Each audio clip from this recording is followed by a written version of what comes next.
skipped up one of the round of 8s, but we do have some TVZ now in our semi-finals, as it's the first of 2 semi-finals we'll cover. Our red Zerg in the top left-hand side will be Dark.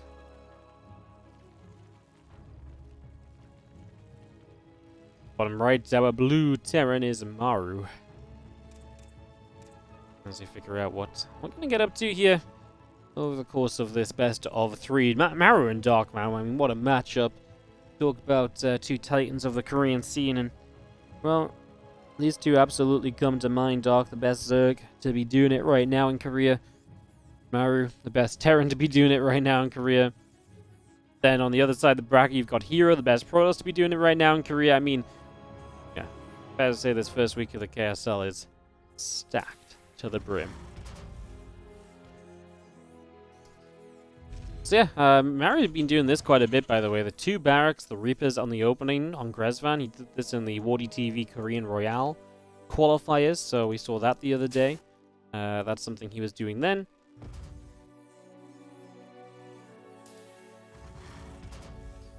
And I was just going to get both those barracks up, so just probably going to go to 3 Reapers. There was a game in that qualifier against Seoul. He played 3 racks Reaper, but I think the 2 racks is the much more kind of standardized approach. 2 racks Reaper, you just build 3, and once you get to 3, you just put on a bit of pressure from that, and you kind of move on into the pretty comfortable state of the game. You quickly transition into a tech lab and a reactor, so you can get stim pack going.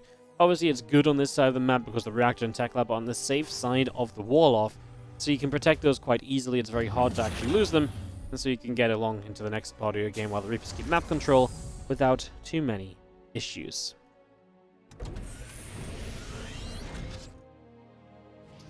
First Reaper pops out, and we'll begin to move across to the left-hand side, so away we go there. And I'm going to see a couple of Reapers going to be making their way over to the left. So setting up for that right now. Command Center will be building from Maru. And again, a couple of Queens, feelings. We'll all get set up. Reaper comes over. Extractor takes a little bit of damage.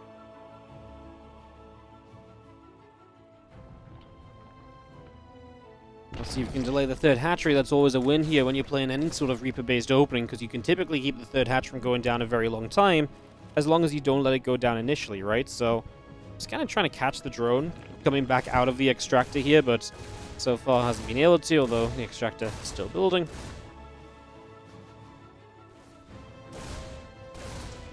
I'm just going to force the drone to rebuild again. It's just killing time. Reaper's kind of happy just to do this. Apparently doesn't seem to feel the need to do anything more extreme just yet. Actually gets the kill on the extractor, which means essentially the drone dies and you don't even get a little bit of a refund you would have gotten.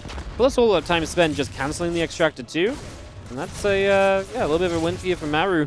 As Dark taking some maybe unnecessary, it's avoidable damage, right? Like, if you're going to lose the drone, but don't lose the extractor too, right? You know, don't lose the extra. I mean, it's only 20 minerals. We're not really talking about much. But yeah, just a little thing, and not being able to save that annoying, as we do now see Maru checking and seeing that Dark takes the 3rd hatch on the other side. He's now going to get a couple of drones here as well, and this is getting out of control. This is the kind of damage that adds up to be way too much. The Reapers nearly got all 3 away on, well, so I was going to say he nearly got 2 away on super low HP. In the end, 2 get away, but obviously the one on super low HP did die. That was, well, it's just been a hell of a start, and as Dark goes Roach Roaring, I mean, we know Dark loves to delay link speed, so these Reapers actually get a long time to be active on the map. He's now going to go Roaches.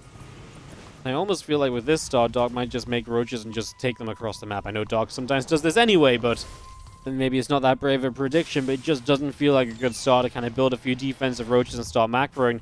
Your Terran has a 3rd CC already. Their eco position is in an amazing spot.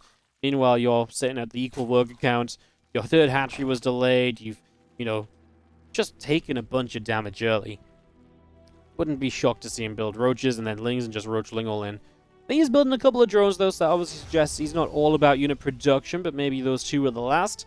7 Roaches for now, and this is borderline where any more really does become a bit more of an all-in commitment. He goes to 9, and it really looks as though Dark just wants to go across the map and wreak havoc on the natural of Maru. And he's keeping that link speed building too.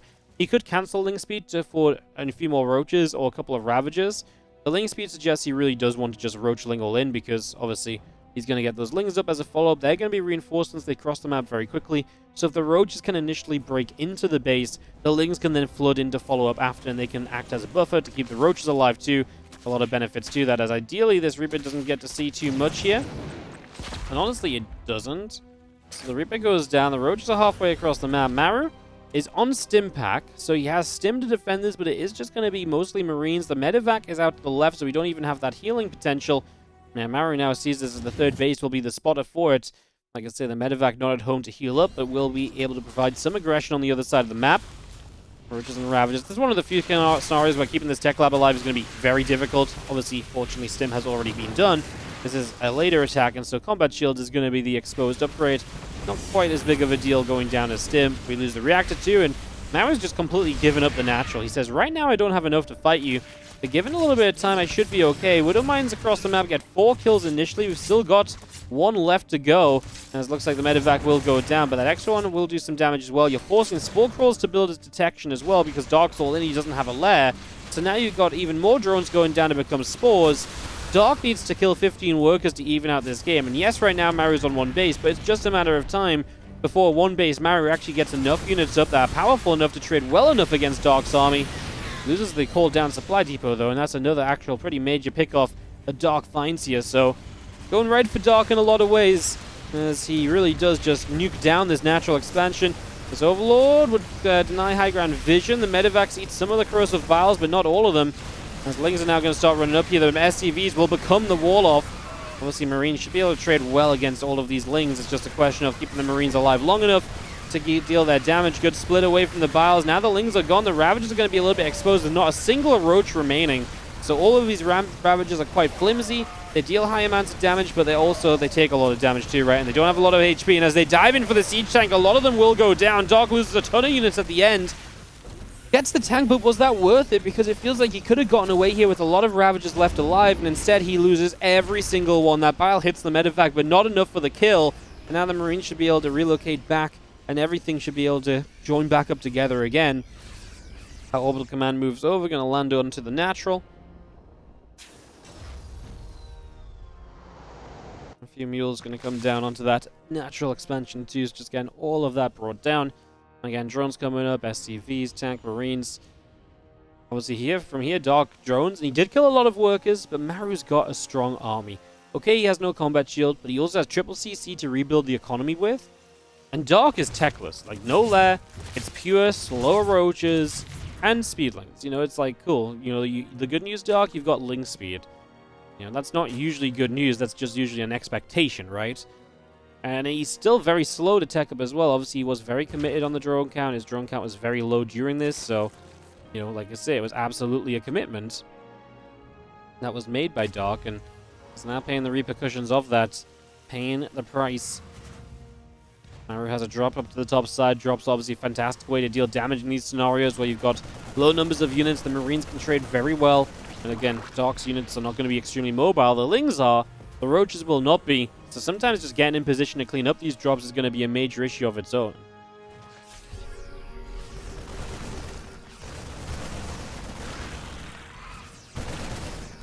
Dark. 63 to the 37 workers, so that part is good. It's just a question mark of now, can he turn that economy he's created into the units he needs, again, without a lair? That's just now starting up. We're so far off Roach speed. Before that happens, we're going to have 1-1 Marines with combat shield as well. And Maru's building up a lot of them. Like, the army supply is staying competitive. Dark needs to have, like, a supply explosion right now. I don't think 6 more drones is the answer, actually. I think 6 drones is a bit of a... It's a bit of a gamble. It's almost gambling that Maru's not going to become an aggressor anytime soon. And I don't really agree with it. I really feel like this is a scenario where actually is just time to focus on unit production. And if he just focuses on units, I don't think Maru could overwhelm him. But right now, I see a world where Maru walks across the map with 1-1 combat shield, sieges up 2 tanks, they get massive shots across the Roaches, and that's just game. You know? I don't think Dark has a way to actually deal with that just yet. 1-1's done. Here comes the push from Maru. Let's find out if 1-1 and the power of Bio will be enough in this game.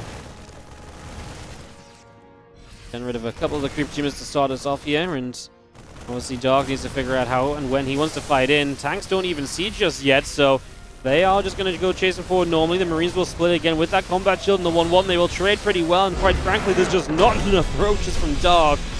And that's why even just the 6 extra drones he built, kind of expensive, right? He just needs a little bit more roach just to deal with that push in. I mean, maybe it wouldn't have been enough. Maybe he just had too many drones. Maybe without the tech and the upgrades, it's just not possible. Skillshare. Bottom left corner, now a red Zerg from DPG. This is Dark. He is down a game, competing with the blue Terran in the top right corner of the map, Maru.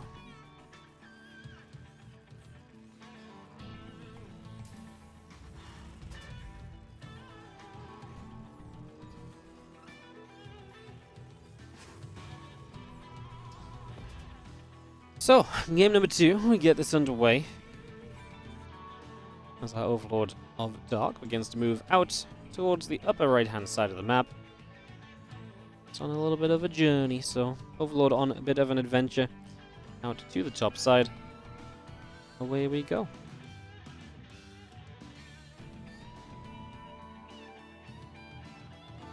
Spawning pool. Starts up here from Dark, just going to be seeing the hatchery ready to come down on this natural as well. Get that positioned, get that placed.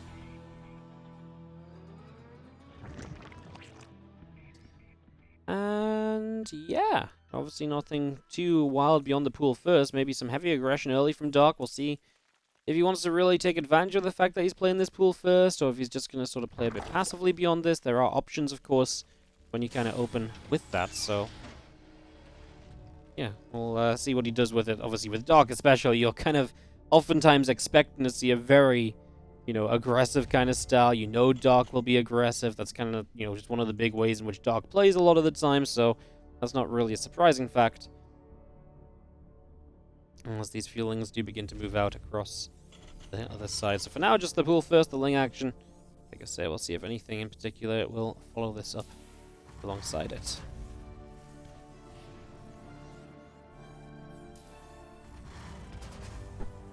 Reaper moves forward. No SCV scouts, so we do not know about the Lings, which means that the Lings will be able to avoid the Reaper, and that will cause ultimate chaos. It's best case scenario for Dark, because this Reaper will be across the map. We'll have to turn around and come home. There is a Marine producing. This is very common nowadays. In fact, there's going to be 2.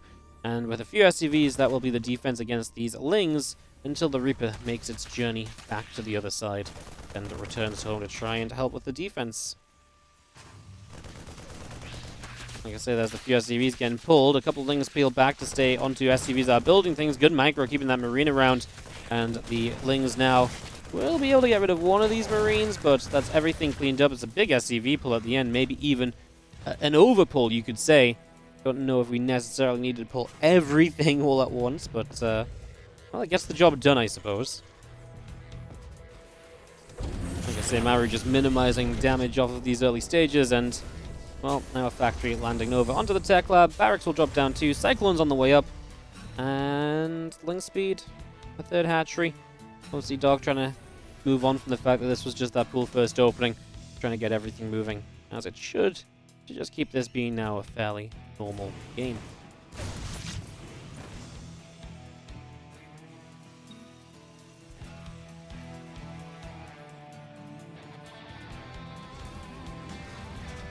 I was just going to go very quick stim on this barracks. Obviously, this is not a 3rd CC build, double gas, so super fast stim. We're going to add on 2 more barracks behind this as well. There's going to be quite an early timing from Maru. As the factory finishes up a reactor, what are we going to do with that reactor? Are we going to do anything like super interesting? I feel like there's a world where this reactor, I guess it's just going to be for the barracks, but I was kind of wondering if there was maybe a world where like Hellions produce or something, or like what we're going to do with the factory. Turns out we're just going to use it to build another reactor, and then the starport comes up, and then 2 medevacs build, and we basically have the very normal expectation of a ZvZ setup, or any kind of Terran setup, where you're just going to have medevacs supporting your bio units. So I was overcomplicating it in my head. It's just going to be that starport, and I will see what this other barracks does, if it just produces Marines straight away, or if he feels like he does have the chance to build a reactor on that. Looks like he feels like he does. Sometimes you might just build Marines straight away to strengthen the number of Marines ready for the first attack. because I imagine in this situation you're barely going to produce Marines off of that reactor before the first medevac of units moves out. That might just be okay. You might just have 16 Marines anyway off the first 2 racks. In fact, I'd say that's fairly likely, so wouldn't be super crazy. No real need to kind of boost up the Marine count ahead of that, so no need to delay the reactor.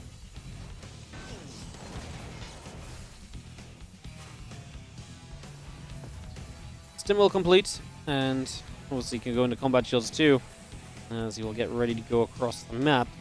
This isn't obviously as quick as like a 2-1-1, but it's going to have the power of 3 racks behind it, and eventually now the power of 5 racks, as we're going to 2-base all in. So Maru looks toward the opportunity to just stay aggressive and be very aggressive and to do a lot coming up. So let's see, as the first medevac's out, and we will begin to move forward. Just going to find this Overlord here, so that's a nice initial grab. Actually, supply blocks Dark badly. Dark hatchery halfway done. 3 Overlords now all starting at once. A pretty substantial macro error from our Zerg. Puts him into a bit of a wild position.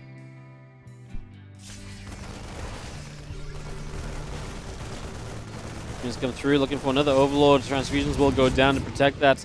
Maru doesn't want to give up too many units yet. The real value and power in what Maru is doing is going to be when even more units come across, because we're 2-based all in.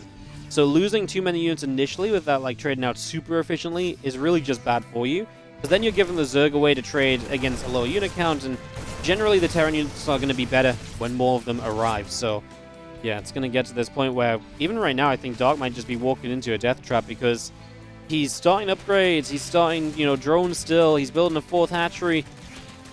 He's just not really prepped for this attack. He does have a Baneling Nest as he starts the Baneling speed as well. I'm just not completely convinced that he's going to be able to have enough units to deal with this first wave of attack from Maru. I mean, here comes Marine Tank. The big push is on its way now, is setting up, coming straight across the map. And yeah, I mean, it's 12 army supply lead. Obviously, upgrades aren't done yet from Dark. He will not have Baneling speed to aid him in his efforts here either. So that 2 is going to be a bit rough, and you know, these Marines just stimming through, looking for those Queens already. A couple of Banelings starting to get knocked down. Targeting down a couple of these. The tanks continue to fire. The Banelings actually connect in onto a couple of the siege tanks as well, so able to knock down just a few more. I mean, we get rid of the tanks, but the Marine force is still in high numbers, and we don't have any Banelings currently ready. Maru stims into the natural, working through these Queens, getting a tank sieged up. He'll pick away at some of the Banes as they morph. He'll obviously kill a bunch of them as they spawn as well, and just try to roll into these Marines. They don't have much of a choice, of course. No rolling, just waddling, because the Baneling speed was really still not quite done. Maru with the 2-0 makes it look really quite easy against Dark. Almost shockingly easy, you know? Just very comfortable, and just very good aggression both games to put himself into a great spot and to close out. I mean, obviously game 1 he was more of a defender, but counter aggression to close out after that. Just understanding when he can attack and doing it very well.